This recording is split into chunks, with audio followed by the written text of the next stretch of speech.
Good evening. Welcome everyone to the January 15th, 2025 Abington Finance Committee meeting.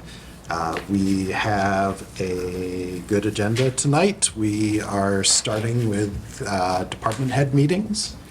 Tonight we have the library, our town clerk, and the South Shore VOTEC coming, although South Shore VOTEC is here for reasons other than FY26 budget. We might get a sneak preview, but they'll come back for that. They've got other stuff to go over with us tonight.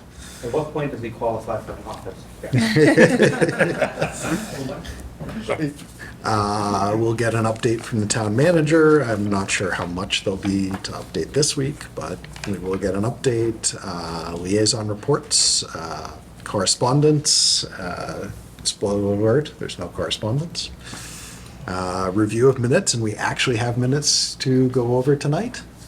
And then discussions on our next meeting, which should be next week, the 22nd. We'll go over, actually, which Andrew already has up on the screen. We'll go over who's coming in next week. And so that's our agenda, and we should get to it so that our guests can get home to their families and beds.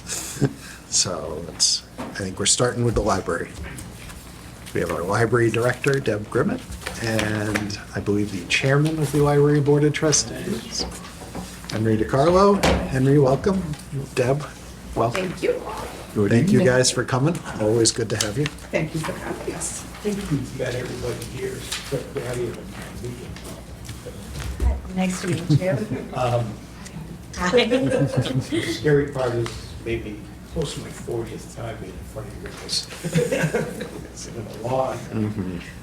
That makes me feel better. I just have to like.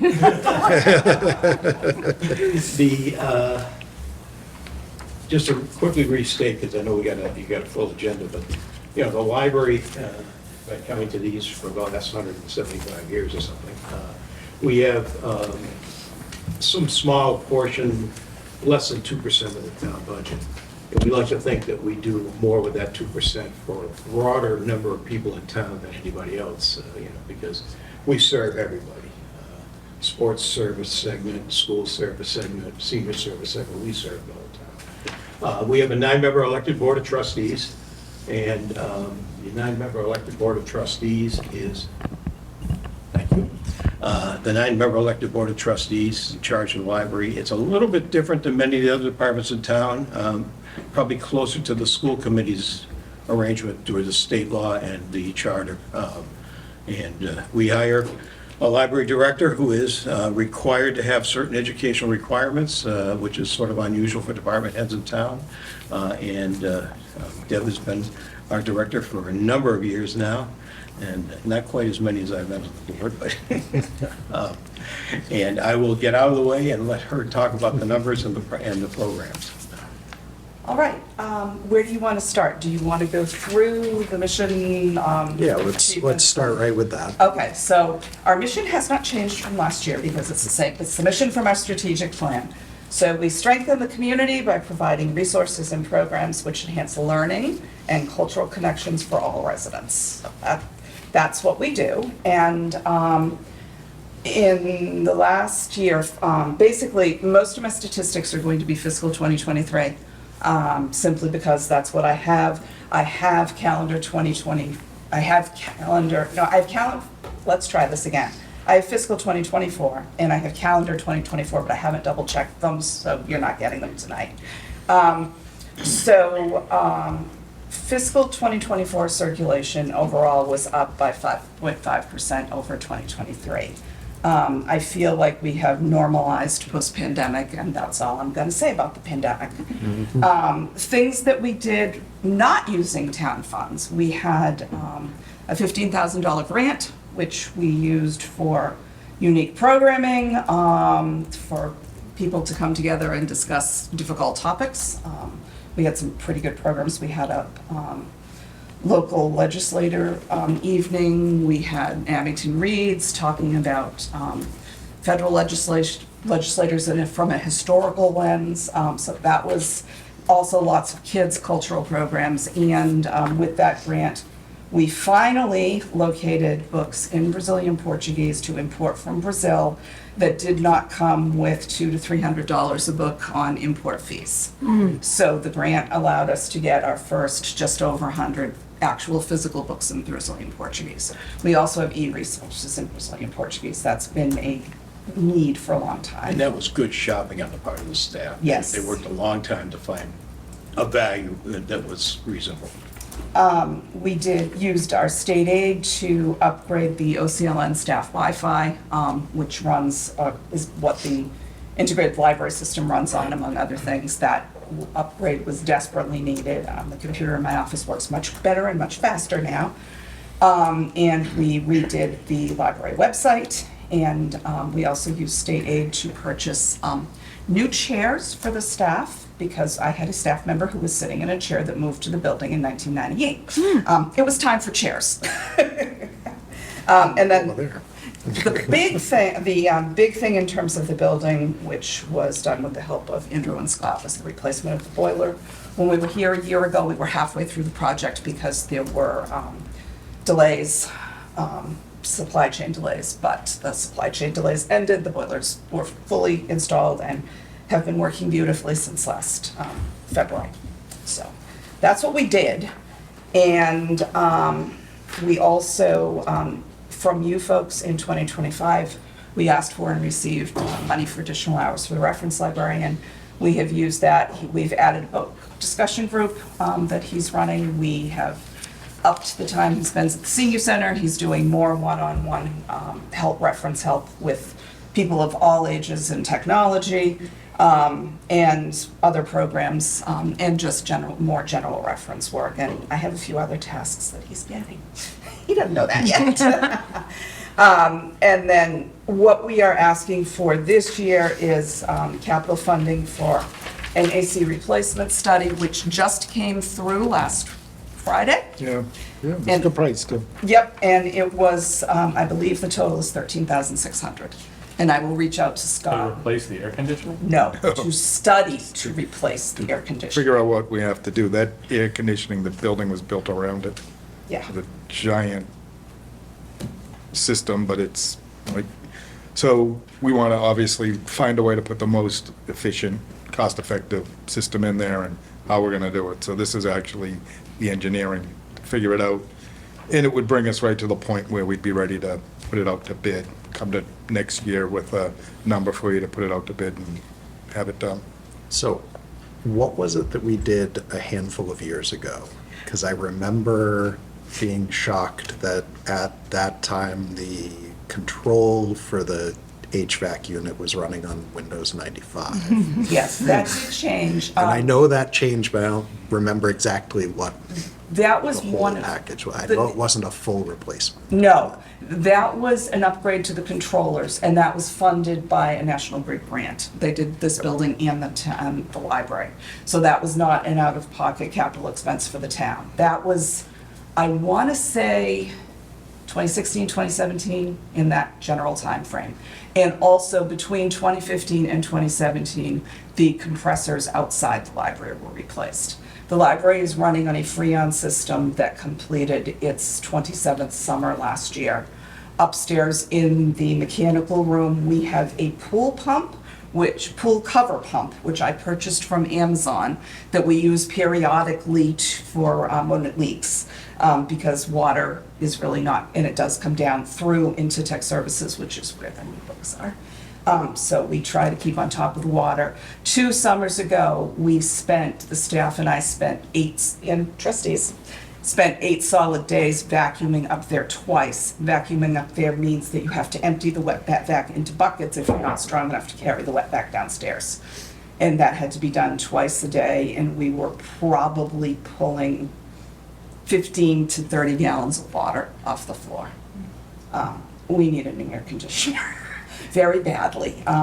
At one point last summer, they couldn't get a plug to fit, and so the vacuum seal stayed sealed. We were using a piece of an HVAC worker's t-shirt as a plug until they could go and get an appropriate plug. Could not find a plug. This plug's not standard because the system was built in 1997. So we're hoping. And How does the, Point out that This building was installed at the same time, and if you've been here when the air wasn't working, Yes. We Funny you have, mention that. Yeah. we have indeed. how does that affect the room where you have the, I know you have a special temperature-controlled room for artifacts and old books and papers, and is the air conditioning system part of that, or does that have its own separate system? I don't remember. The air conditioner cools that room. It also has its own dehumidifier that pulls humidity out and keeps the temperature at the proper setting. And we probably need to look at that at this point. I'm more concerned with the larger picture, which is 60,000 books that should not be in a room, building that's not air conditioned. To say nothing of the people who use the library. Window air conditioners are not an option in that building. I mean, you could put one in my office, but it's a It's big not going to cover the space. whole building. Yeah, no, it's not gonna fill the whole building. So that would be our capital request this year, would be for the study, the engineering study, because clearly I am not, nor the trustees, we are not qualified to do an engineering study and figure out. And we the have cost. to do we have to do the engineering study, we can't just get a new air conditioner? Like whatever air conditioner, It's not a go out and buy Yeah. it off the shelf air conditioner, no. not like a big commercial one or anything? It's like the size of half my office. Yeah. And it was built probably on site, put together, so. Yeah, So, yeah, and then how it ties in with other things, like that room that we just discussed, how it ties in with the boilers. There's a lot of things that me looking at the plans won't help either. yeah. And you're required to go out to bid, Well, correct? yeah, we'll be definitely required to go out to bid, and in order to put it out to bid, I will just need meant, like- plans that are, Like, you couldn't just call like a high vac person and say, hey, what can we Fix get it. for a deal? Yeah, that's, on no, not this? even a deal, just like, Or- we have a. I wouldn't know how to ton you- spec it, to put Yeah. it out to bid. Yeah, That's the problem, and we certainly don't want to just, we also want to take into consideration that was 20-some years ago, and it's not an efficient unit either. Yeah. We've done quite a bit to look at the envelope of the building. They spent a lot of time when they did the roof over to make sure that it was very well insulated. It's much tighter, the windows, the doors, stuff like that. So now we want to make sure whatever we put in there is the most efficient system we can put in. And again, it's well above my expertise. Part of it will also be disassembly. Yeah, There's, that's it's, gonna be interesting. thing is huge. It's not going out of that room and down the stairs Sure. in one piece, probably more like 15. And where it is a Freon system, I'm sure, and I don't know this, but I'm sure there are rules at this point for dealing with getting rid of Freon. Yeah, the guidelines.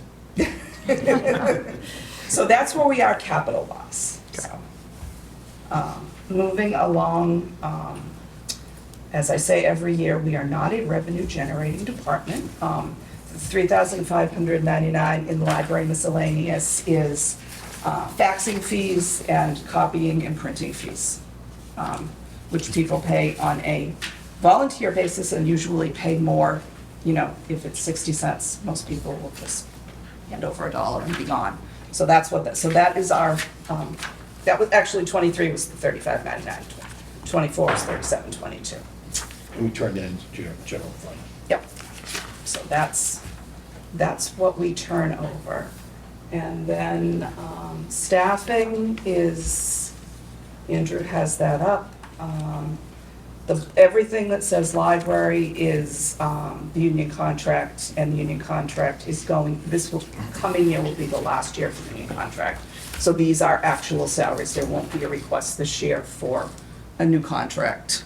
That will happen for fiscal 2026. So everybody under library that is what the salary will be. The custodian is shared with the town hall, and that's what Andrew told me the salary was, so that's what I did. And the other two bylaw positions is a 14-hour-a-week library assistant and me. And at the direction of the Board of Library Trustees, we put a 5% raise on those two positions to remain competitive. Where's Colleen? $16.89 is really not a particularly wonderful salary for somebody with a college degree who does a great deal of work in her 14 hours. 1773 honestly doesn't, in today's world, doesn't sound that great either, but it's better than what she is making now. And then the director's salary, the trustees had asked me to do a quick informal look at where we are with surrounding communities. I know the town is working on a study, but we haven't quite gotten there yet, and the board is concerned. There's a subcommittee of trustees working on succession planning, and the board is concerned that at some point, when the director's position becomes open, they would like the salary to be competitive, and they also would like to be in a position with a salary range, because they don't necessarily want to hire somebody at the top of the Right. range. So for fiscal 2023, which was the last year that my colleagues had readily at hand, the Abington director's salary was $85,984. Rockland's was $84,679. I've been the director here since 2008. She became the director in 2021. Whitman's is $75,186. He's only been there a year or two, and Whitman's library is not funded at a level that it just isn't. Hanover's $95,000 and Kingston $106,439. I was stuck with OCLN libraries, and I left out the Norwells and Duxbury, Situate, and things like that, and obviously the bigger communities. And I left out Holbrook, which is smaller, and Avon, which is tiny. Tiny. There's no sense in comparing with Brockton or Weymouth or Duxbury. So that's kind of what I pulled. So that was why the trustees decided to have me put in a 5% for those two non-union positions. And I could say we feel very strongly that that's an appropriate number. So there's that. That takes care. Any questions for salary? Not specifically salary, but I feel like I'm reading about an episode of The Office. Assistant librarian versus library assistant. That drives everyone mad. Is there an assistant to the librarian? Yes, there actually is. So- The assistant librarian is a full-time union position, and we have 3 of them. Library assistants are part-time union and non-union folks. So, yes. And the assistant to the director, there is a stipended union position that provides a very small stipend for the person who acts as my assistant and is in charge when I'm away and out of the building, and is essentially the second in command for the day-to-day operations. So one of the assistant librarians gets that stipend, and she is technically the assistant to the library director. Got a lot of assistants. Yep. Those names came from the union contract. They go back to the formation of the library union, which was before I started in 1986. Those names are from the early 80s. They caused the poor personnel consultants no end of confusion when they were working on the study. So yes. It's a lot of assisting going. It's a lot of, yeah, it's a lot. Well, the libraries I'm- are supposed to provide help. so- Exactly. It's a We're lot of helpful. assisting going on at the Yes, library, so it we're makes helpful. sense. And my organizational chart is fairly, there's that assistant librarian 1. Yep. And then everybody else reports to me in terms of assigning tasks and stuff like that. The children's librarian will give out tasks, the Sandy will give out, people give out tasks, reference librarian, but ultimately, it runs through me. And for this size staff, span of control is reasonable. Yeah. That's that. And then, Anyone else have questions on the staffing before we go to the next page? Just making sure. Okay. okay, and then, in terms of expenses, I really tried to stay under 3% and managed to get to 2.9%, so. It's impressive. Not bad. Building repair and maintenance, we did not spend as much in fiscal 2024 actual because we had a new roof and we did not have to spend money on servicing the heat because we got new boilers. So I did increase that. The trustees like that amount to increase, and I did increase it because I strongly suspect this year will be different. I'm waiting on faucet. We've already gotten a new water heater this year. I'm waiting, we had a leak. Plumbing seems to be the theme of the year. We had a leak in the ceiling in tech services, which was a fairly major line that was not cheap to fix, so we'll see. We're halfway through the year. Hopefully we'll keep going. And then building and office equipment is the copiers. Custodial services, that would be outside cleaning for deep cleaning. And then professional and technical is the one that always causes people confusion. That's our OCLN. So just clarifying for the record, the custodial services we see on here is not the custodian that's shared between Day-to-day. town hall. That's deeper. Yes, carpet cleaning, Windows occasionally. steaming the bathroom, the grout and the tiles in the bathroom, stuff like that, so to keep the building in good shape. And then professional and technical is our CLN network assessment. So that's what we pay to the network to belong, to use the integrated library system, which allows us to circulate our books, to have access to the all-important Libby collection for ebooks, and things like that. So that's what that one does. And then the supply lines, office computer, computer maintenance, tech, and custodial, those tend to be moving targets between each line, and I just do the best I can to estimate. This year, we're already going over on, last year we were well under on tech supplies. This year we had to buy library cards. Library cards are not inexpensive when you buy several thousand of them, and if you don't buy several thousand of them, they're even more expensive. So, Comes in that's, batches, it Yeah. doesn't necessarily fit into a year. Right. yeah. So those supply lines, I just try to do the best I can to make them come out even at the end of the year.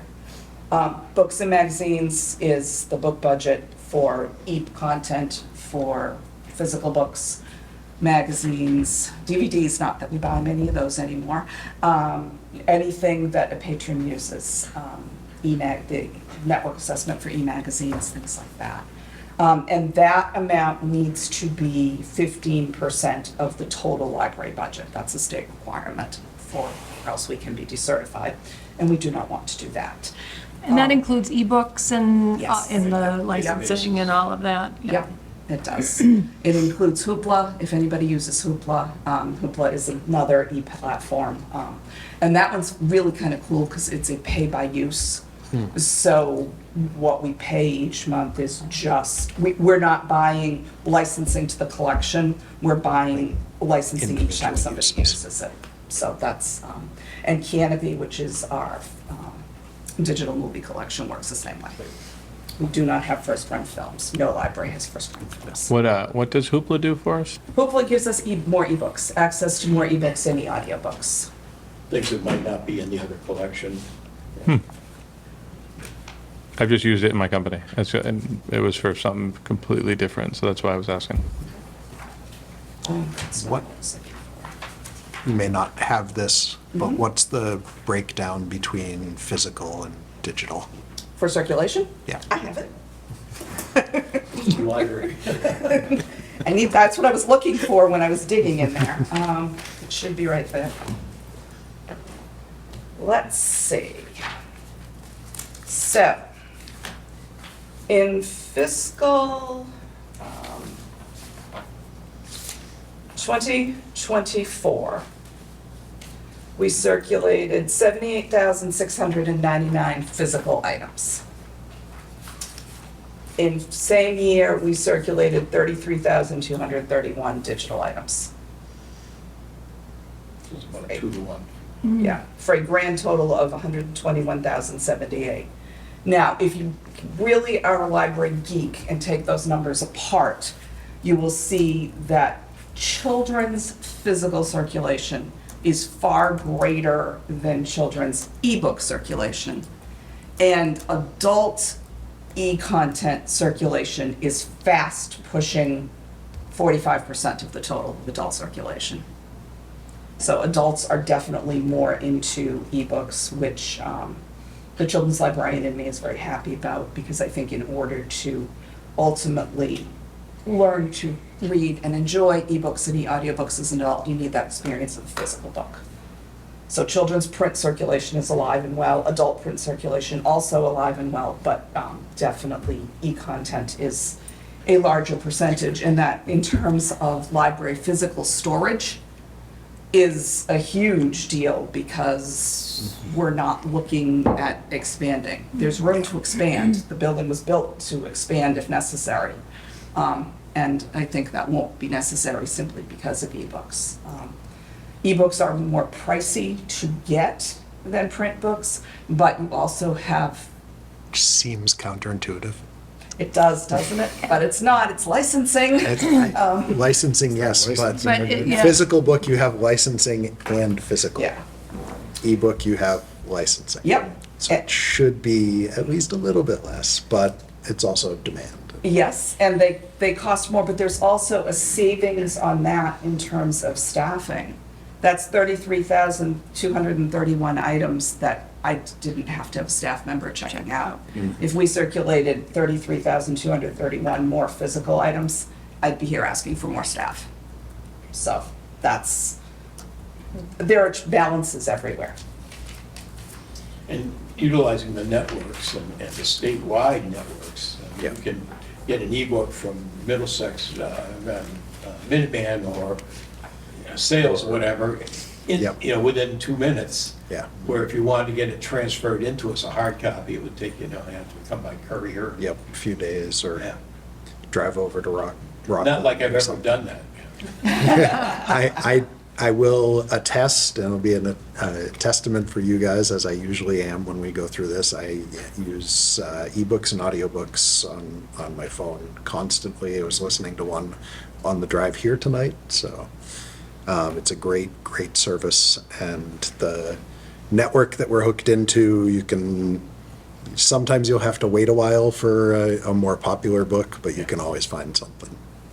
So. I will also say that we are seeing an uptick in our older population becoming aware of e-content and using it. And I think a large part of that has been our reference librarian over the last year going to the senior center. He has folks who come in to see him very specifically if they have a problem. Sometimes they'll come back 2 or 3 times, and then all of a sudden they'll be in and they're like, hey, I just checked out this book, I did this, I went to Florida, I had these books on Kindle, I did this. And I think part of that is education. Increasing e-circulation for that population is important.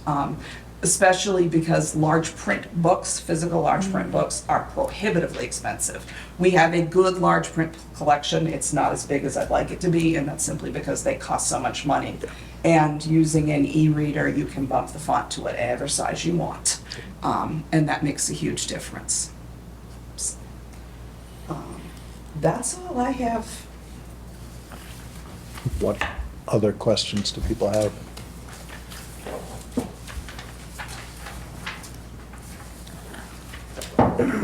No one?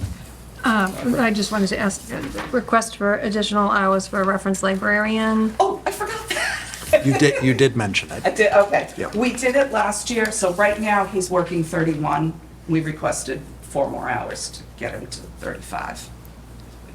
And the increase to maintain grant formula compliance, That's the book budget. the book budget. Yep. Okay. It's the book budget. Did we not approve 35 hours for the reference? I would have. It went to 31. Huh. When I did the math, the money math last year, it worked out to 31. So, just want to But push. thank you for that recommendation of moving him to more hours, because that's really worked well for us. Yeah. I mean, just It was from this board that recommendation. I would argue that just the engagement in the community has Yeah. made it worthwhile. Definitely. The only other thing I have is I hope that we will all see you on Sunday, April 6th at 2 p.m. to meet Amanda Peters, who is the best-selling author of the award-winning The Berry Pickers. This is our Abington Reads 2025 book. It is a novel And it's about what happens over time when a family is broken by a traumatic event and gets put back together. Amanda Peters is a native Mi'kmaq author from Nova Scotia, and the book follows a native family who comes to Maine every year to pick blueberries. What happens to them? It's part mystery, it's part family event, it deals with a little bit of everything, and she is, from what I've seen online, is a great speaker, so read the book. We have copies, digital and Everyone that print. knows of her thinks that Deb did a great job of getting her on with us now.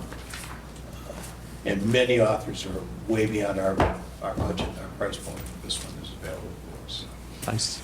A very popular author who writes books about Nantucket, Summer on Nantucket, I'm willing to bet some of you may know who I'm talking about, wanted $25,000 for a virtual event. Virtual event. Yeah. I'm happy that I don't know who that is. I emailed the agent and said, thank you for sharing your information, but no, that won't be happening. So, thank you all. Anything else? Thank you. Thank you. Thank very you. much. Thank you, madam.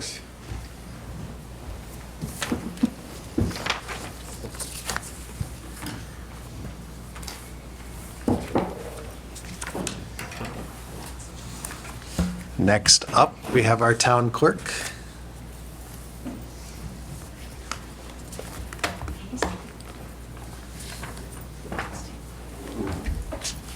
Leanne, welcome.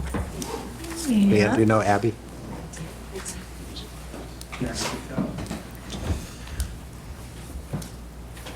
Do you like to start by reading the mission or just, You can go with the mission and head right in from there. this one is said, it's pretty much the same as last year. The second paragraph, I did change it up a little bit, we considered more the window rather than the doorway. Everyone comes in the building and goes to the left. Everyone comes in the building and goes to the left, I think you guys know. So Yep. we're very busy with that. Everything else is basically the same. I did add underground storage because we didn't have that listed last year. And we have the responsibility of the state ethics in monitoring that. I don't know where to begin about last year. 5 elections is a pretty good place to begin. Yeah. That's a lot. Yeah, we were pretty busy. I did the math earlier today. We serviced over 16,495 voters last year. That's a lot of people. That is a lot of. That is.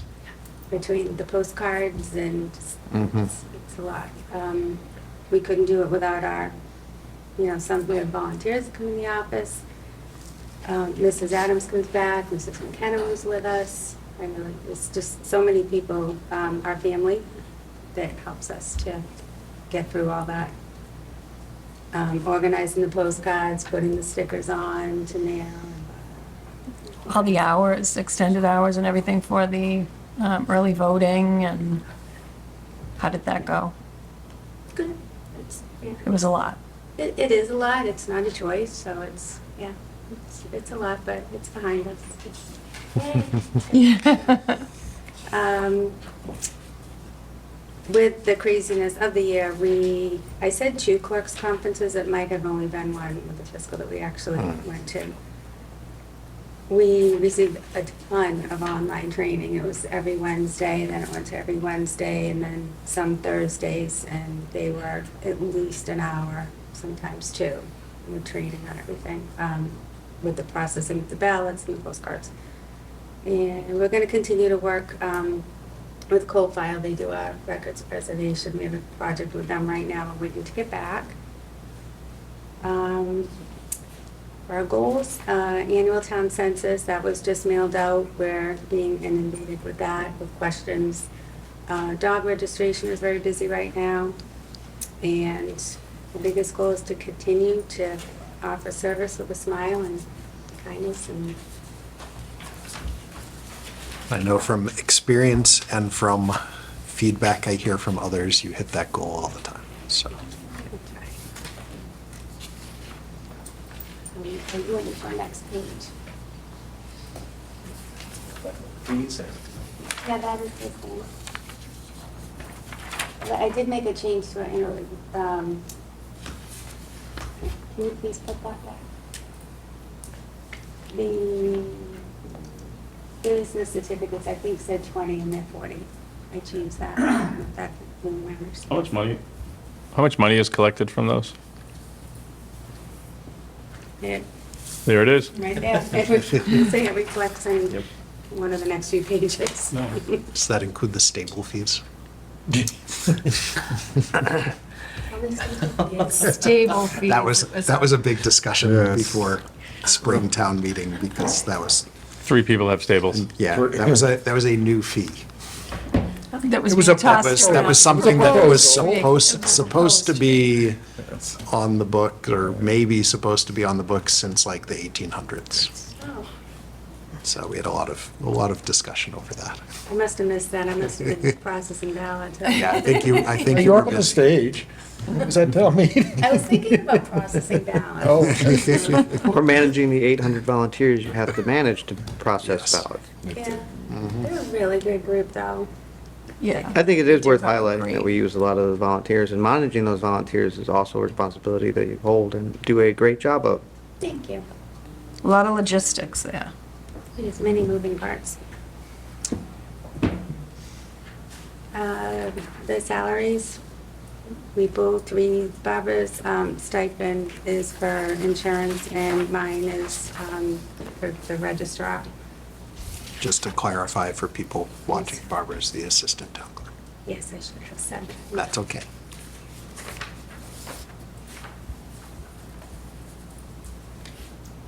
Yeah, that was pretty quick. You want to talk about that piece? That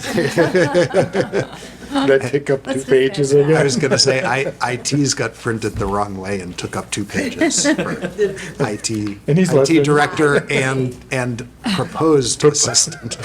So, And again, we couldn't do that with just the two of us. There probably would need to be another person in the office, but Scott is very good about letting us handle when we need somebody, we bring them in and, yeah. we don't. Many of the line items they've decreased because we don't need, it's a quiet election year. Which I'm sure you are thankful for.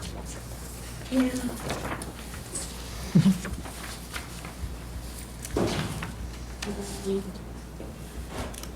Yeah, I don't know if there's any questions with any particular line.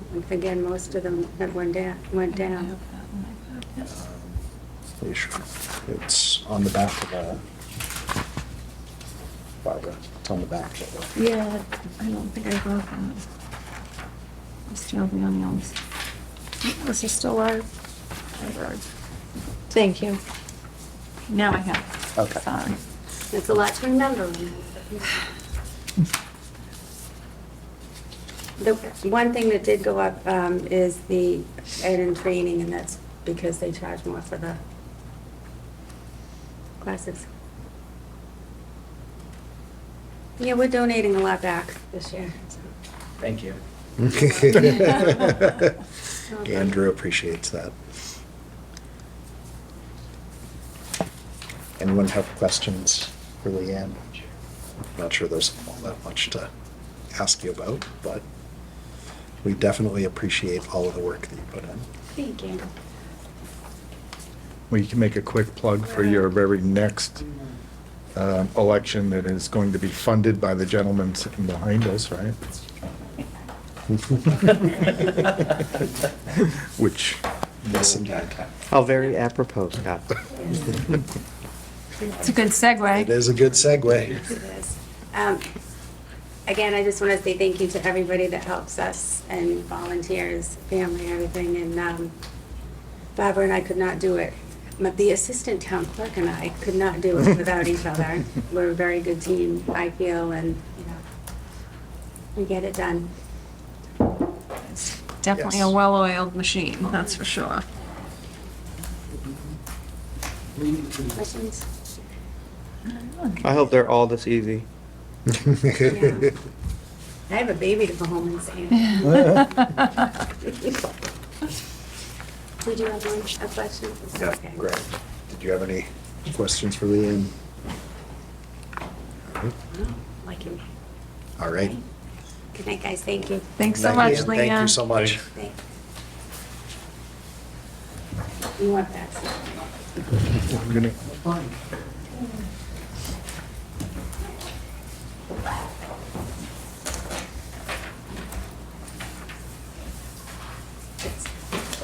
And now we have the South Shore Vocational and Technical School. Thank you.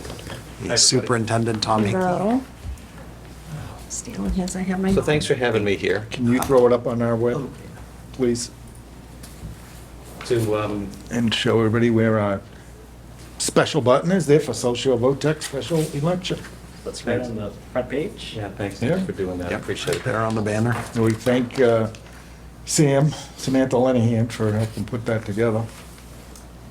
Yeah, Matt, if you don't mind, I'll just take a couple minutes right and ahead. just to stick with a Yep. a preview budget theme. If you have me back, next month or a few weeks, what I'll be bringing to you, one of the big data points is enrollment. So enrollment is down a little bit. That generally trends with either a modest assessment increase or perhaps even less. So we'll see where that goes. But the general theme for the fiscal '26 budget for me is pretty lean. The big drivers seem to be Plymouth County retirement, health insurance, and transportation. They're the same. Shockers, right? No, not a shock. Capital budget, probably lower. The main focus for capital for me for the next several years is trying to get a sustainable number to be able to replace school buses. And I think we're good in stabilization that I can lower that number. But again, I'm eager to see the governor's Chapter 70 number, So we, which should come out on January 22nd, as we're all doing this. Right.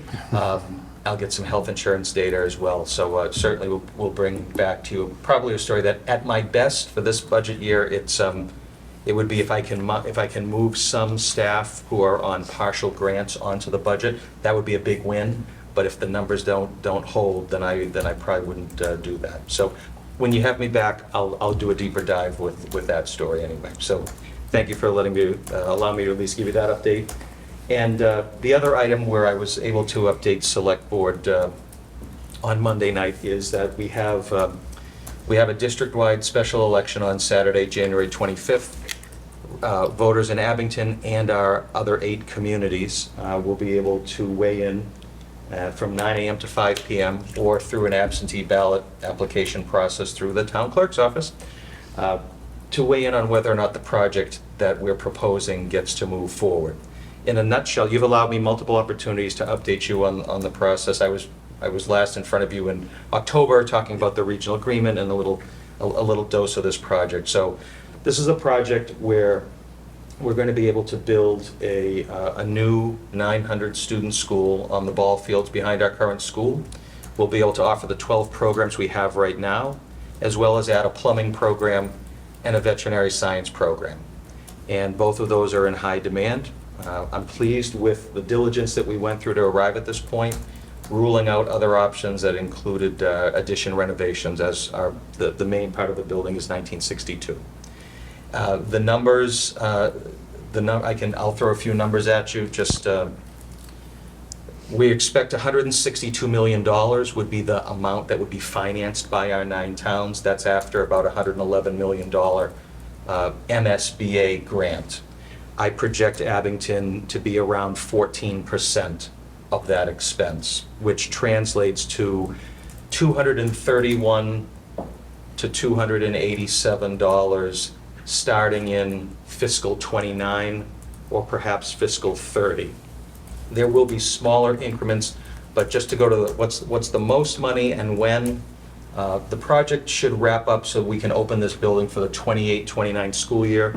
So the financial folks say you could bond most of it in '29 and close out the project in '30, or if your towns give you feedback that, kick the can one more year, don't go to the full bond until '30 and button it up in '31, that might help. I was talking to another community where they specifically said they're seeing some old debt service roll off, and having an extra year might make a difference. So we don't make those decisions now.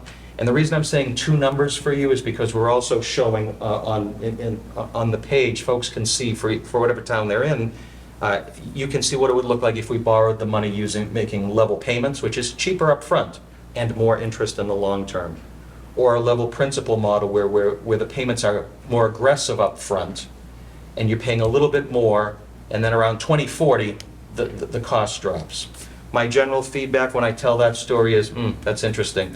We care about 2026 more than 2046, but we want to show people where that range might be.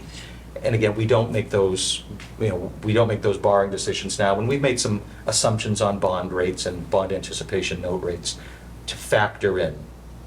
Barbara, I'm sorry. Yes, so overall, without me doing the math, the 162 million, the total cost to the town of Abington would be? Principal only 22 million. If you factor in interest, it could be 35 to 37 million, depending. So a level principal aggressive borrowing model, I think, might shave a couple $1 million in interest over 30. We'd be financing this over 30 years. But if you're just looking at what's the ballpark based on your enrollment projection, it would be about 22. My quick math is correct. It's in the ballpark of 22.7. Well, thank you. There we go.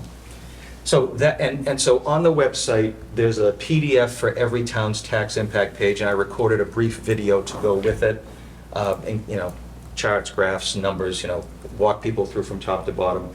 But along with Scott's support of being able to just to get the word out about what we're doing here, and has been very much appreciated that Scott would partner with us on this, because since we don't educate the majority of kids in any of our communities, it's doubly important for us to be able to raise our profile and our presence, and you all have been good to allow us to provide those updates. But at this point, this is the model we're going with, and 2026 and 2027 would be design and beginning of construction. So maybe the class of 2026 gets to graduate on the football field with construction vehicles idling in the background as we pick up the flowers off the stage and walk. So mid-26 shovel and ground, and maybe open for 28, 29. And and so the content that you folks have designed here is great, to be able to take what we're saying and put it in a way that's visually appealing. And we do have the links. All of your stuff is right in here. So Yes. people can go right to your page from here to get Right. more information. We do have a calculator on our page also, or there will be one, to help people understand what it'll cost them individually. Right, for the because project. we're making projections based on average assessed home, and people can look at so many cents per thousand, they could do that. A calculator certainly helps with that.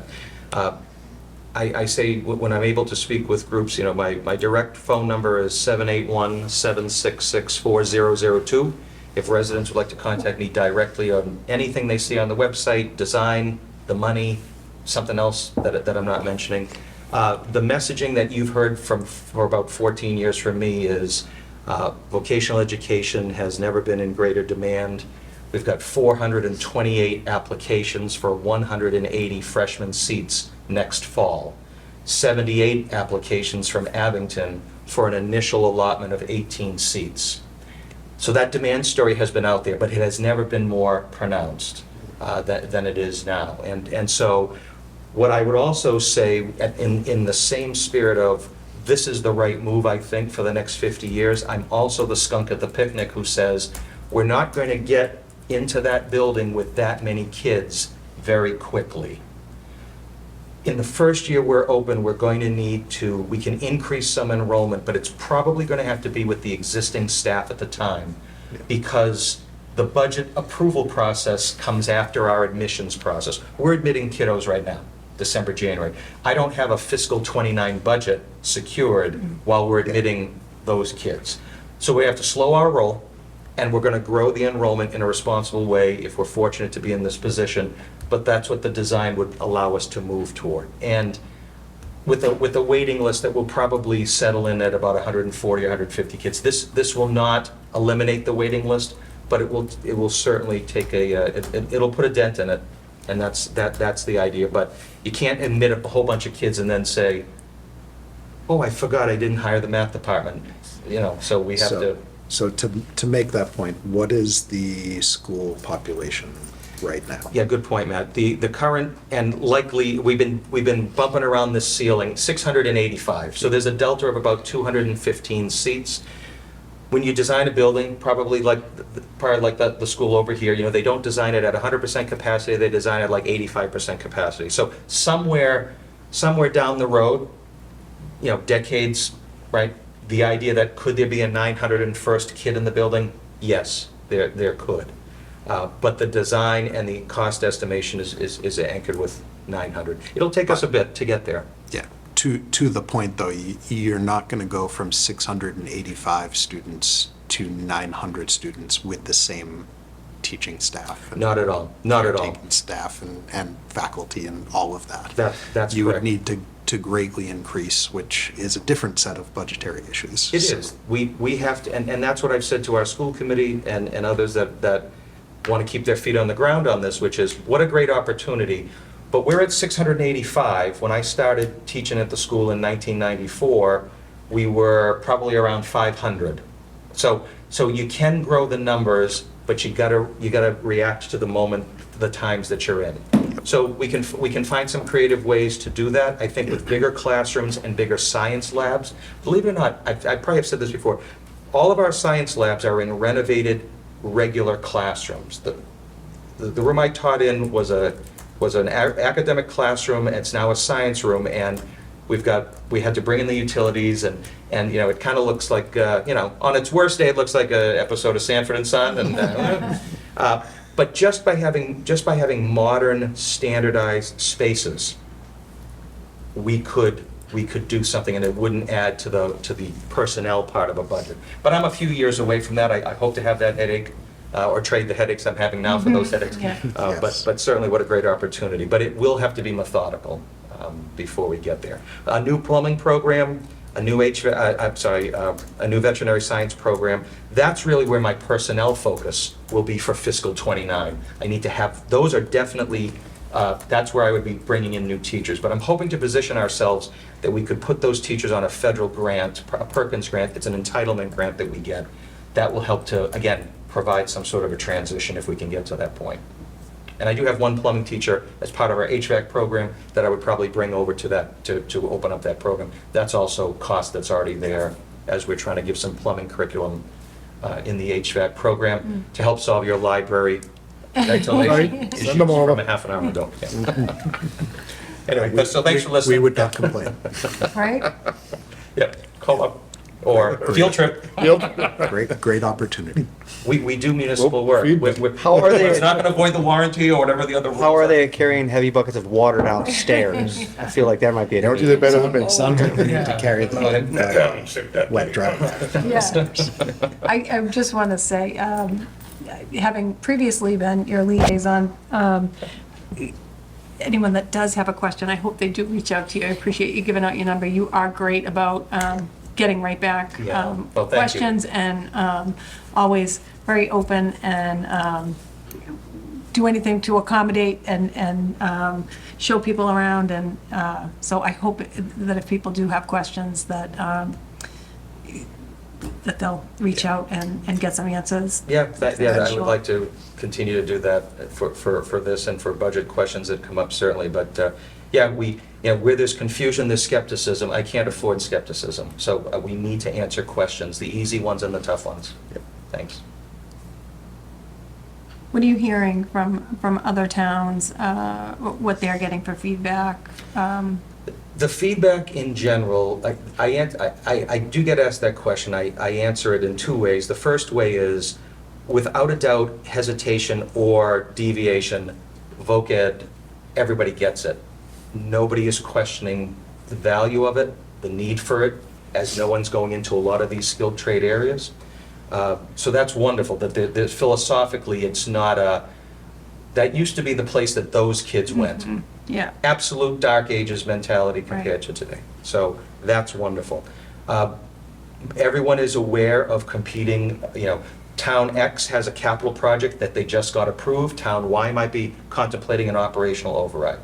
But through even that, the feedback that I'm getting is, we understand why this is a wise investment. One of the presentation slides that I oftentimes will put up is, and as you had to do for the schools here, you have to look at a base repair number. And so the numbers I quoted you earlier were for new 900 and all this, but what if this doesn't happen? And what if we're going to have to pour money into what we have right now? The project team has come back to say that it's probably about $140 million with no state support. So it's about, in our assessment, I summarize it as there's a delta of about $20 million. And living in our district and being at the school, I know that folks that are paying the bills don't want to be asked for something big, to pour money into the used car when it's probably done a good job for us, and then know that there's a chance that you could come back in 5 or 10 years, because people have long memories about that. That was your big ask, wasn't it? Yeah, the under slab plumbing. So it's like it would be 5 years of renovating a fully occupied school. And anyway, I'll leave it at that. But so it's not like if this doesn't happen, this will happen immediately. But what I've learned is, if you start tinkering with a building and you do so much renovation and it triggers code upgrades, I'm not going to come to Scott every year for 3 fiscal years in a row saying, I'm getting another 20 million, because anything in the millions is going to be a debt exclusion conversation. Towns will get weary of that very quickly, which means you end up bundling a bag of money or an ask that was only a little bit less than this. So I think philosophically people are on board, and I think people, if they're willing to wade into the numbers and see how we can try to make this work, and adding another town to our district, I've said in a few other forums that the town of Pembroke is extremely interested. If this project does pass, I would expect to be back in front of you within a year, probably with a conversation about expanding the district to a 10th town. Pembroke has no access to any trades education right now through our school or through Silver Lake. And there are pros and cons to that. I think from a financial point of view, there is a lot of pros to that. Especially when we're shooting towards a bigger building, we have another partner to help with those operating expenses, et cetera, et cetera. So I definitely would see that right around the corner. Just so I'm clear, well, I'm sorry. So our ask is always about 4-to-1 availability. So we always have about 80 kids from Abington and 20-ish. No, I would say Abington has always been an oversubscribed community. Always. Abington, Rockland, Whitman, Hanson. For all my time there, those are communities. There are always more applicants than there are available seats. By the way, we apportion seats based on the size of the 8th grade class. It's last year, but this year we've seen a very big spike in interest. Yeah.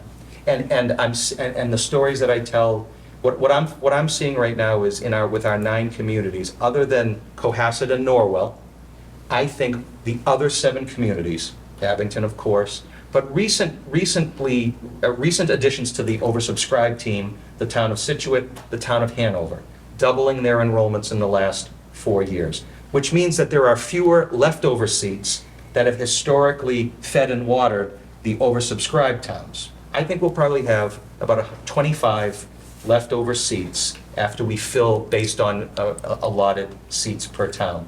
That means that the towns that might have been seeing 20, 30, 40 kids in a freshman class, those numbers, there'll be some market corrections.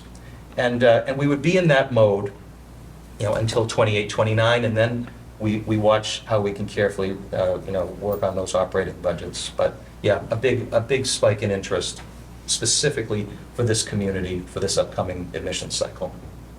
I think there's been a big shift in understanding that the trades just in general, how important, and the fact that you can get into that as a freshman.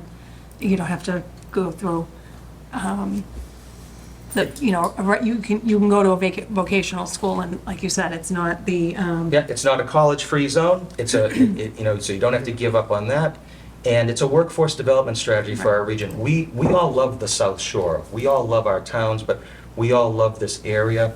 And if we're part of the solution that allows people to be on a path toward higher wage jobs where they can stay in our area, open up businesses, employ a younger generation, run those businesses, it makes sense. It makes sense. And we are absolutely killing it with, we were joking earlier about night school programs. There was a time when the focus was on, community enrichment programs, then we had the pandemic, and now we were given the largest state grant to run night school programs. It's the Career Technical Institute program.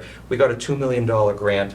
They're just about to add another $700,000. We are graduating the largest number of adults from welding, carpentry, horticulture, landscape, a couple of other programs, and they're looking to us as the model, and our team has done a great job. So that's money we are bringing in. We're able to, we hire our own teachers, some outside teachers, but we can also use that money as a supplies offset. And so that is that's just one of a few ways that we've been able to keep capital costs so that I can say I'm just focused on school buses, that I'm not having to find those, raise and appropriate capital dollars here, because the state is acknowledging that workforce development is a regional responsibility. So we hope that those dollars keep coming, because we are putting people to work. And while our core mission is ages 15 to 18, people need to see this as a community resource. The lights stay on after 3 o'clock with a lot to offer. So, great. Hingham, Yeah, are they part of the South Shore? they are not. No, but they're part of the South Shore, right? Oh, they are part of this region, yes. So how do we get them in here? I know I keep asking you this. Yeah. How do we get them in this program so they can fit some of this bill instead of just paying for kids to go to school? It would honestly be, there are two ways of doing it. One would be the town of Hingham could create a regional planning committee, either by a vote of a town meeting, or they could have their select board and their school committee. I'm kind of paraphrasing the law. An interested town that wants to join a region forms a regional planning committee, select board, school committee, go for it. We have a standing regional planning subcommittee of our school committee, and it would require the beginnings of conversation. So let's say it was, hey, you passed that project, we want to join, okay, let's talk about some terms and conditions. And this is what we did with Marshfield in 2023. We need to make sure that the existing communities that we true up some money that the communities have contributed, like a stabilization fund. That's what we said to Marshfield. You have to pay a share of what the 8 towns have put aside for stabilization. Great. If a town like Hingham or Pembroke were to join in a few years, the other element we would add to it would be, hey, we got that new Voc Tech approved. We've been paying since fiscal 26, a little bit more. So we'd have to figure out a way to reconcile that. But that's what it comes down to. So you come up with some nice terms and conditions, you shop it around, it ends up becoming a warrant article. If 6 out of our 9 existing towns, plus the interested new town, pass the amendment at a town meeting, then it goes to the commissioner for a signature. And so it's a multi-year process. DESI needs an extra year to, kind of calculate, and it goes to the commissioner's desk. So is it possible? Yes. Having a new school would definitely, I think folks from Hingham or Duxbury or even Hull might join Pembroke. And again, the idea of having a larger regional district, it would be, again, it's a conversation around, okay, if you're going to apportion seats, let's just do those projections, because if you apportion the seats so much, then, for people who say, I thought this was adding seats so that more kids from my town could go. We just have to find that sweet spot. And maybe the answer is, nope, we need to focus on 9, but that's for another time. How many kids right now from Duxbury, Hingham, and Cohasset go there? Cohasset's in the... Sorry. What's the third one you said? Duxbury? Hull 0, Duxbury might have 1. Yeah. I have out of the 685 kids that we clocked in with our enrollment report, I think I have 6 that are not from the district, largely because they either moved out of one of our district towns and moved somewhere, or they may have applied. You can apply as an upperclassman, but you're only going to be admitted, you'll be admitted in a shop where there's space. So sometimes it's a match, but it's rando, the crumbs, really. And being a member community, that's what offers you the ability to be dealt some seats, have access to 12 programs. So it's definitely possible. I'll be curious to see if there's some interest. But Pembroke I've been meeting with Pembroke folks for the last 2 years about And this. what's the other school that's around here, Oak?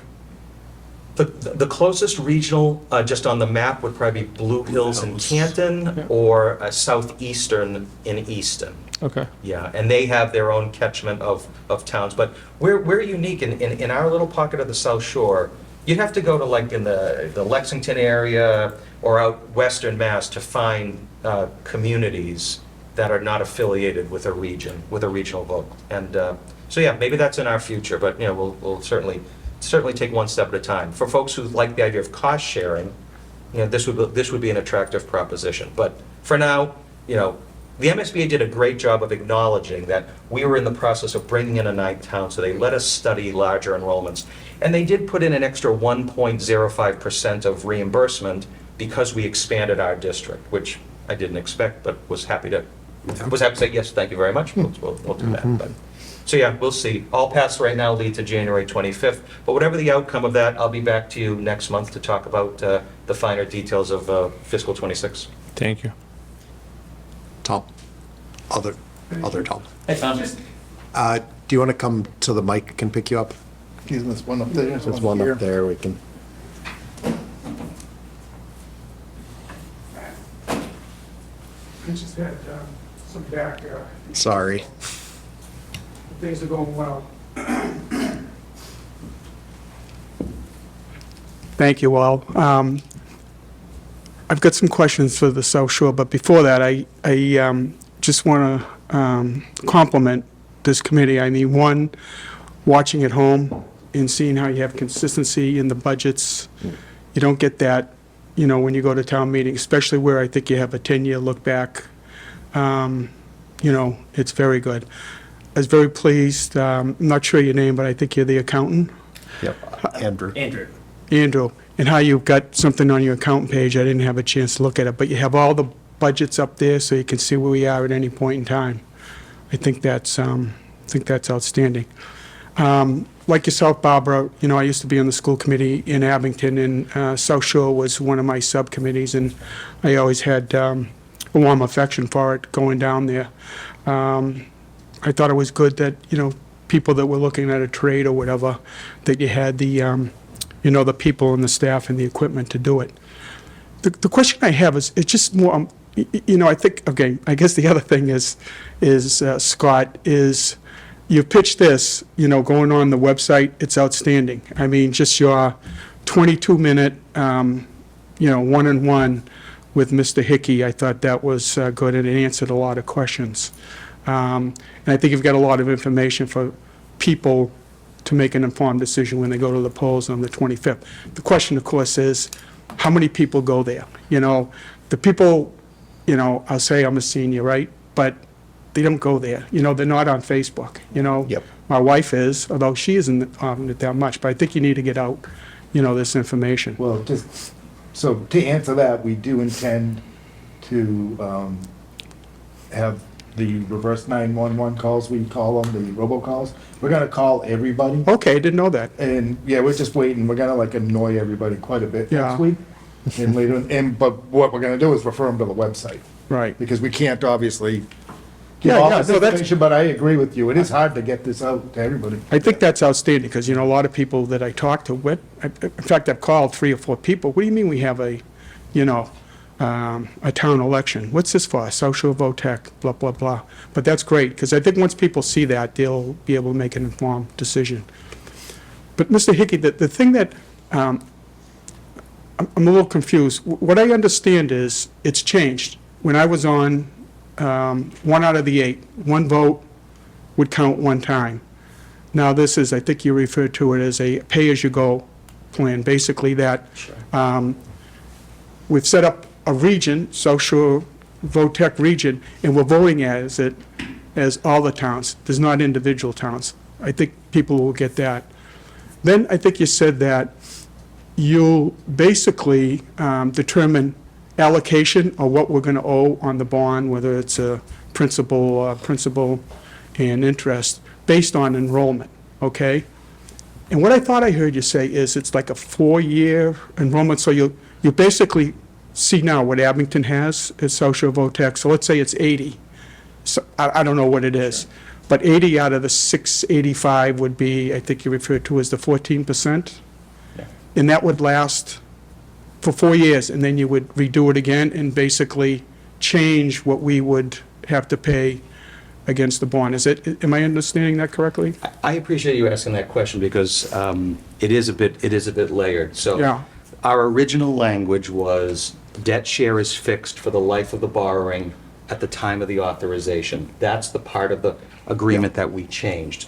So the 4-year rolling average would be, it's not fixed for 4 years and then readjusted. Every year, we would add an enrollment year and one would drop off. Okay. So I'll be very specific. For fiscal '26, where the projection would be, we would borrow about $10 million, we would pay about $315,000 of interest, and we would spread that out, we would split that up amongst the towns. For the very first year of borrowing, we would use a 3-year look back Yeah. for that first year. And then in fiscal '27, we would begin to use this 4-year rolling average. So the year, you're building the budget that has debt in it, the school committee authorizes it the fiscal year prior, and then you look back 4 years. So it will change. So, and the rationale behind it was, if we do see changes, we will see changes in enrollment over 30 years. Whether there is a spike in enrollment or a dip, Right. the community's realization of that in their debt share will be manageable. Right. You'll eventually see the savings, you'll eventually see the increase, but you won't see, because if you did have a spike in enrollment, you'd see that on the operating side, coupled with perhaps a 1-year debt increase. Right. So, yeah, so the 4-year rolling average simply means 1 year drops off, a new year comes on. So in fiscal '44, we'll certify that budget in fiscal '43, and we'll take the enrollments from 42, 41, 40, and 39. Whatever year you start with, you can just plug in a formula to show you're always capturing the 4 fiscal years enrollments prior to the year you borrow it. So pay-as-you-go is a much easier way of saying it. Yeah. But the average part's important because nobody wants volatility. They want to be able to try to increase some predictability. Right. Yeah. Right. And as we discussed when we were first talking with you about this in the spring, leading up to the special town meeting that we didn't get a That quorum didn't happen. for. We were there. Thank you for trying. You'll be there. It's very similar to the way the yearly budget is allocated. Like the proportion for each town looks at several years prior, and it's for the yearly budget as well. Since 1960, we actually have a 3-year look back on capital. So capital expenses that we don't borrow for have always been a 3-year look back. So we just took that concept, added in a year to kind of, again, manage that volatility, and then just have it be on a rolling basis. So an element of that idea has been in our agreement forever. Yeah. And one of the things that we talked about was where Marshfield has just entered into agreement. If Marshfield were brought in with, say, for example, 4 students, and Marshfield increases down the road 20, 30 years from now to have 45, 105 students in the school, and they're paying based on the 4 students that started, that wouldn't be an appropriate. Yeah, so that Share of the counteracts day, that, so- basically. Yeah. Yeah. Yeah. Real quick, because, so, Scott, more for you. Did we change that language? Because we didn't have we were unable to have the meeting, so did we change? We changed that language at a We did. previous town meeting, Okay, right? The last time we were in front of you to change Oh, no, that language was to- was for Marshfield. Well, for Marshfield, so it was the second, To every other amend, town. to amend the regional agreement, similar to Greg's question about Hingham, we secured, if we secure 6 out of the 9 Right, towns, then it- the amendment is deemed approved. so it didn't matter that not that it didn't matter, but the fact that we were unable to conduct Correct. the. As it turned out, We 8 were not other one of towns the were able 6 to, towns that did. yeah, 8 towns But said it- yes. But it passed Luckily, to it to passed. change the Yes. language, okay. Yeah, All so, right, so, thank you. and that's how you would amend an agreement. Yeah. Okay, thank you. When you were looking at this as a whole back when, did you ever consider per capita income per town? Because you brought up a good point, right? Ever since I've been around, Rockland, Abington, Whitman, I didn't know Hanson, had a large proportion of the people there. And the way this goes now is we're going to be paying a large, at least to start, a large proportion of the cost of building the building out of the box.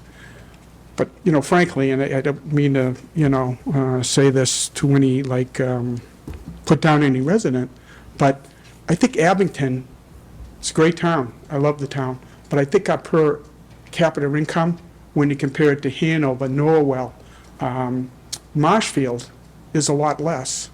And it seems to me that, to Matt's point, if they come in with 4, they're going to be paying less. And can they afford to pay more, than an Abington could? Because as everybody you've said, and these guys know, we got a lot of stuff coming in front of us that are going to start hitting. The fire department, for one. We don't, I think Scott pointed out, we don't know where we are with the state, which we never do at this point. But, basically, I think it's a lean year, and I think a lot of that money gets sucked away from the cities and town, and I think we'll be affected like any other. I would say that the silver lining, if there is at least initially, and I'll get to your per capita, Yeah. certainly the point you were making about per capita, is that fiscal 26 and 27's numbers would be modest. Fiscal 20, so when I can give you, for instance, if we borrowed this money with level debt payments, the cheaper upfront, we'll worry about the interest a little bit later. $49,700 in fiscal 26, $107,000 in fiscal 27. Right, So that's helpful, but it is eventually coming. right. The per capita comment you make is an interesting one because we did not consider designing a formula that included it, and I would say part of the reason is that the state Chapter 70 formula, Yeah. which obviously governs the bulk of our operating budget, that takes it into consideration. So you're right, if you looked at the per pupil costs of our 9 towns, there would absolutely be a range, and the income and the real estate value of the communities, certainly drives that. But with capital, even if it's capital we're borrowing for, it's always been seen as kind of neutral in terms of the relative wealth of the community. So we're a blue-collar district. We are a blue-collar VOC district. And to your point, most of the kids historically have come from those communities. Right. And so that certainly is something that it kind of levels it off a bit. So a less affluent community might have a lower per pupil cost, but that's the whole point of the formula. The point of the formula is you should figure out what the town's ability is to pay, and then the state should be backfilling the money to at least get to a minimum foundation budget. But, so no, specifically, we did not look at the per capita model. Okay, Yeah. good. Thank you very much. I appreciate the opportunity to Thank ask you. the questions. Thank you, and thank you for being here. Thanks, Tom. Our largest audience yet. I know. It's great. Bring a friend next time, Right. Tom. And he's not staying. He got his answers. He's Don't- good. Mic drop. Don't we have those, they run off diesel, they have, they basically flicker a sign, words on a, whatever can't we just put that in this town? Saying, hey, there's a vote Those will on. go out. All right, you know what I'm talking about? Yep. Like the things that are on the side of the road?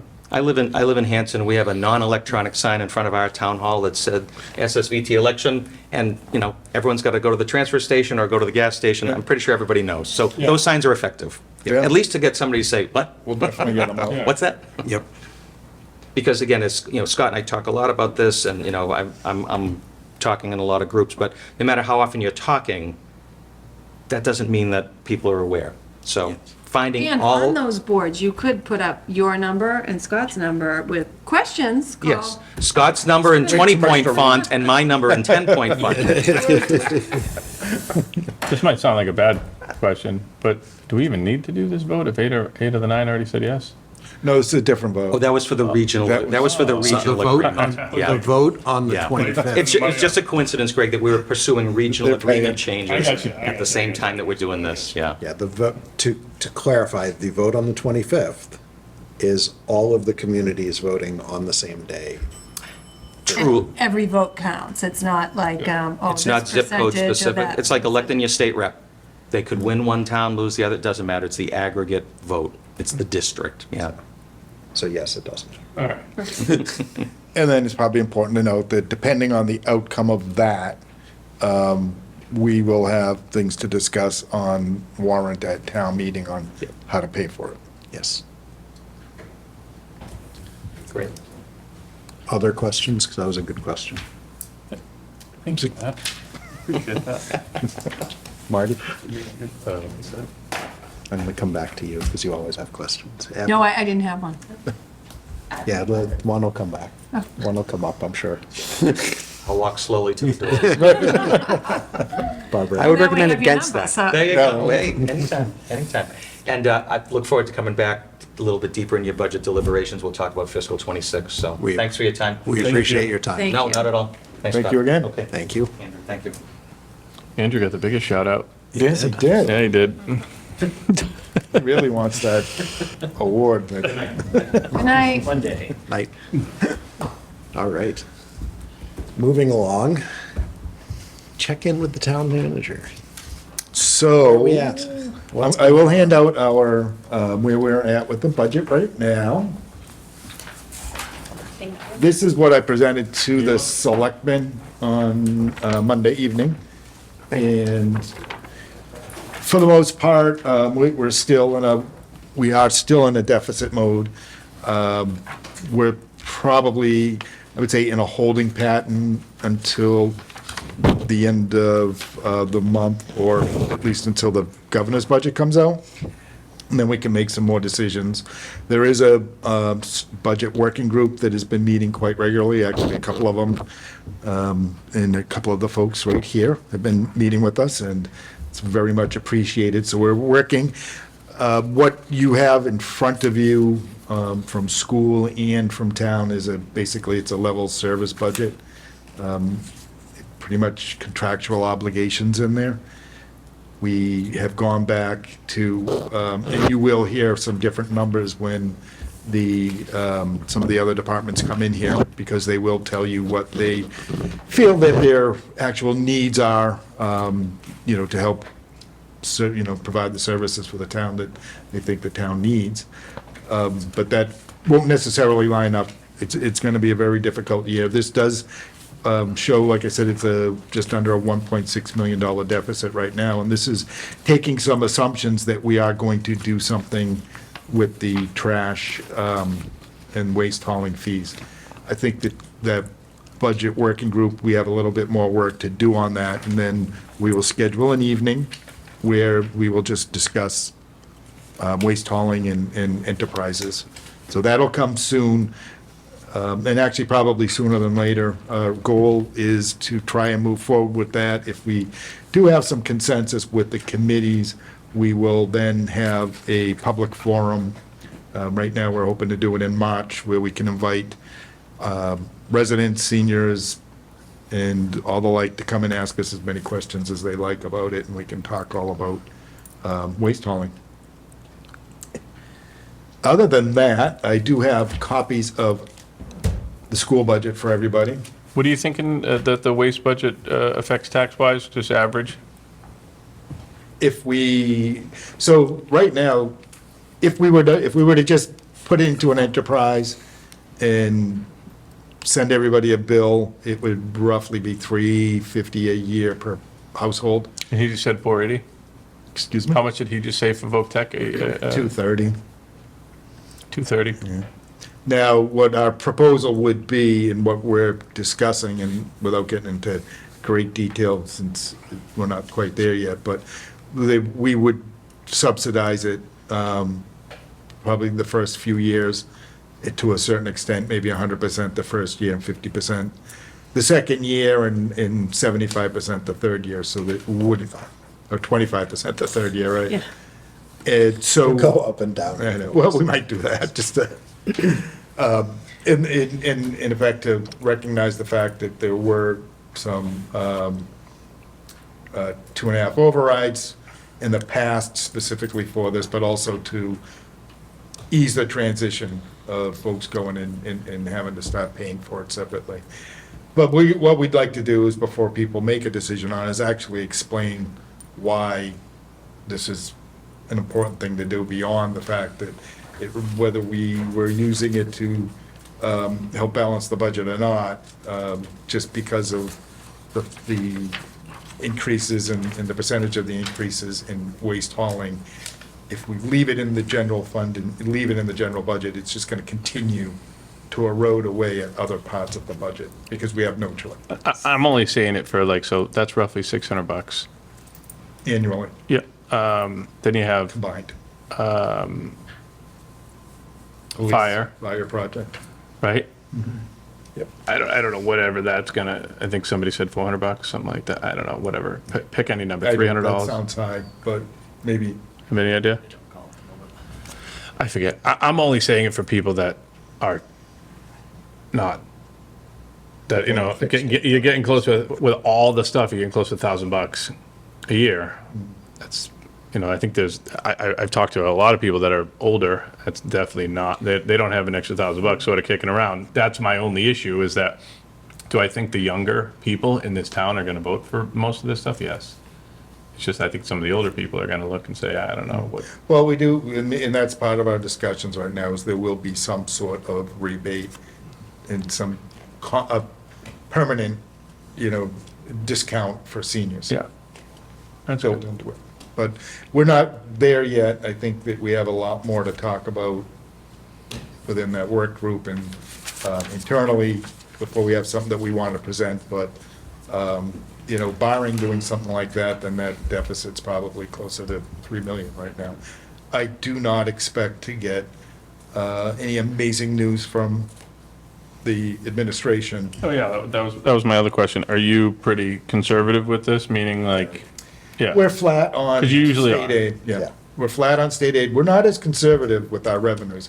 We've actually pushed our revenues higher than comfort zone. Not that I don't think we'll hit them, but we've had this discussion over the years that, you know, most of our capital projects, all of our capital projects, historically and traditionally have been funded through free cash. So by pushing our revenue estimates to that maximum level, it makes it difficult to know that we're going to have free cash, to feel comfortable that in subsequent years we'll have a good amount of free cash. I do still think, just because of some of the things we've done recently, as far as property sales, there's some large building permit fees that have come in, so I'm confident that next year will probably still be fine. But going forward, it just becomes more and more difficult that, you know, in the discussion that we had probably 2 years ago was with the capital plan, we don't account for that in our general budget, our operating budget. So if we're not going to generate free cash, then we're going to have to start doing that. So, that's all.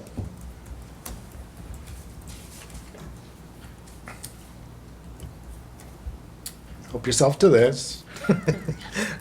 Like I said, I know the governor will be submitting House 1, the 20th or 23rd, whatever it is. I would expect flat numbers on unrestricted and on Chapter 70.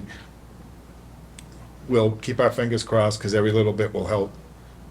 But beyond that, we're just in a holding pattern until then. Yeah.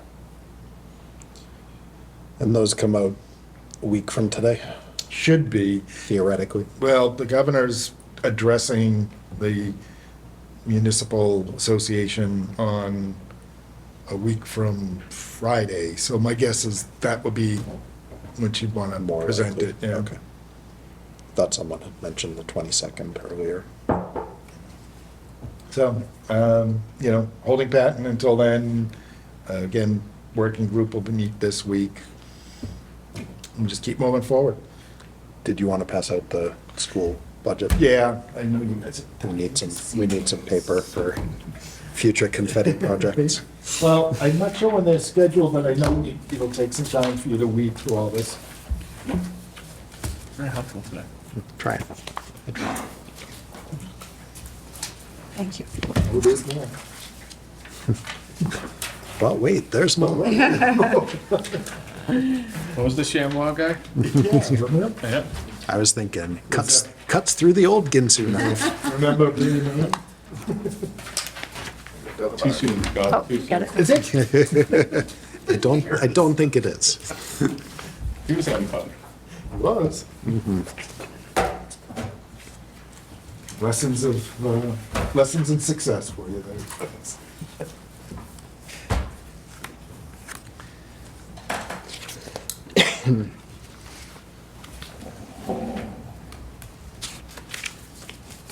Well, and I do have, we did open the warrant, as I'm sure you're all aware, from watching the meeting the other night. So the town meeting warrant is officially open. This board, March 27th is when we would have to be the last date for us to get the finance committee recommendations to the town clerk. And so I kind of penciled that in, March 24th, I think is when the selectmen will vote on the warrant articles. Hopefully you will have voted most of them by then. They would tend to like that. Today's the 15th by charter, the budget was due to you on the 15th of January. You have it. The warrant will close on it's Monday, February 10th, 4:30. So anyone who is looking to submit articles, please do so by then. We do have information on our website if you want to file a citizen's petition. Everything is right there for you. You would need the signatures of 10 registered voters. Sounds good.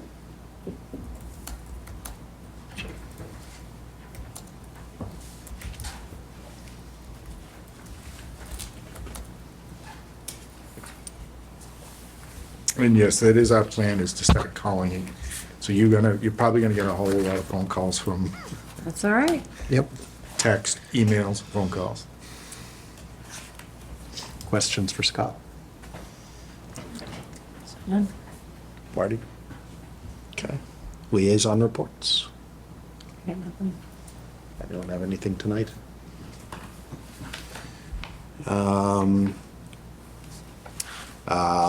As spoiled earlier, there's no correspondence. Reviewing minutes, let me see. Yeah, she sent, I think it was 3 sets of minutes. Yes, it was 2 revised and 1 brand new. Yes. I want to see if we have the right people here to be able to vote on them.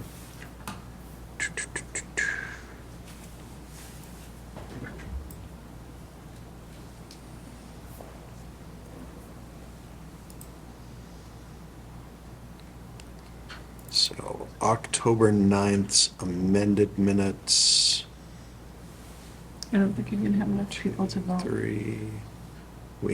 Everybody was at that meeting. We have a quorum Oh. of the people who were here tonight. So the amended meeting minutes for October 9th. Motion to approve the amended meeting minutes for October 9th, 2024. There's a motion. Is there a second?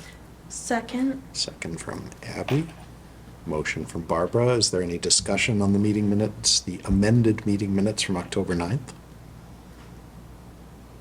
Without any, all those in favor of approving the October 9th minutes? Right. Aye. All those opposed, abstaining, they are approved. The October 23rd amended minutes. Again, everybody was there except for Daniel, who is also not here now, so we have enough people. Motion to approve the meeting minutes from October 23rd, 2024. Some motion from Barbara. Is there a second? I will second that. There's a second from Greg. That's nice. Is there any discussion on the amended meeting minutes of October 23rd, 2024? Without any further discussion, all those in favor of approving the minutes from October 23rd? Aye. All those opposed, abstaining, they are approved. Next, we have December 4th, 2024. And I let's see. wasn't at that one. Abby and Marty were both not at that meeting, so we don't have enough people to vote on those minutes. So we will hold off on those for this time. And then the last set of minutes that we have for tonight was last week's, January 8th. And Marty was not here, so we should hold off on those as Thanks a well. lot, Marty. I'd ruin everything. I'm fine with it, Marty. Yeah. You're good. That takes us to discussion of our next meeting. Next week, we have all confirmed, the Council on Aging, the Planning Board, and the Fire and Fire Building Project update. That is the Fire Department for their budget and the building project, if I'm reading that We correctly. confirmed that with Sean, right? I know I asked him, but I'll double check. double check just to make sure. And then 2 weeks from tonight, police and water. I'm out of town for the rest of January. So both next 2 weeks, okay. Anybody else have conflicts? You can watch it on YouTube. I mean, I could definitely, I know that, Zoom it if that's an option. okay, we'll let you know as we get closer. I know that Sean cannot make next week either. But, The 29th is Lunar New Year, so Oh. Miffy. I mean, having a big, He has yoga big that night? Lunar New Year party. Yes. All right. Is there anything else anyone wants to bring up? Motion to adjourn? There's a motion to adjourn. Is there any second on that motion? I will second. There's a second. Any discussion? Without any, all those in favor of adjourning? Aye. Is unanimous. We are adjourned. Thank you all.